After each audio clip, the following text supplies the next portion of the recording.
The PlaysLike feature takes into account changes in elevation and displays the adjusted distance to the green. During gameplay, you can click on the distance to the green to display PlaysLike's suggested distance.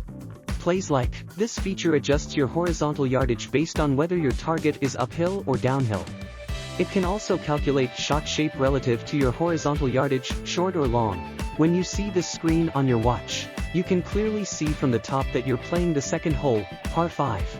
Due to changes in elevation, this distance plays 5 yards longer than expected. Next is wind speed, and you can see that the wind is currently a tailwind, so this distance plays 3 yards shorter than expected. Then there's a cloud icon indicating temperature and humidity.